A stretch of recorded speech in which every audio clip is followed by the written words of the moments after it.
લક્ષણો હોય તો એને મળ માર્ગનો દર્દી કહી શકાય અને એને આપની પાસે સારવાર લેવા આવવું જોઈએ. તો એવા કયા લક્ષણો છે જે સર્વસામાન્ય લક્ષણો છે? તો એમાં સૌ પ્રથમ લક્ષણ જે લોકોને ખ્યાલમાં છે તે છે મળમાર્ગમાંથી મળત્યાગ દરમિયાન, એટલે કે સંડાસ જતી વખતે લોહી પડવું. હવે એ લોહી પડવાના અલગ અલગ પ્રકારો હોઈ શકે. કોઈમાં ટીપા ટીપા સ્વરૂપે લોહી પડતું હોય, કોઈ બીમારીમાં પિચકારી રૂપે લોહી આવે, કોઈ બીમારીમાં મળ ઉપર ચોંટીને લોહી આવે, તો કોઈમાં કાળું ગંઠાયેલું લોહી પણ આવતું હોય છે.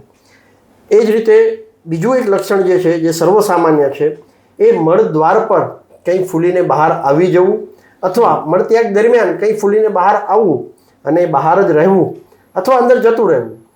એટલે ત્યાં સાદી ભાષામાં કહેતા કોઈ સોજો રહેવો અથવા ચામડી કે મસા જેવું કંઈ બહાર આવવું, એ બીજું લક્ષણ થયું.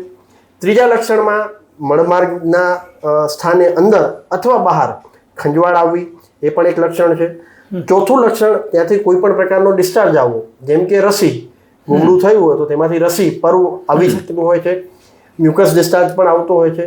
તો મુખ્યત્વે સ્વેલિંગ, પેઇન, બ્લીડિંગ અને ડિસ્ચાર્જ, આ 4 લક્ષણો મળમાર્ગના બીમારીઓમાં સામાન્ય રીતે જોવા મળતા હોય છે. શું તમને પણ કંઈ ફૂલીને બહાર આવે છે? તો એ ફૂલીને બહાર આવે છે અને બહાર જ રહે છે કે અંદર જતું રહે છે? લખો કમેન્ટમાં.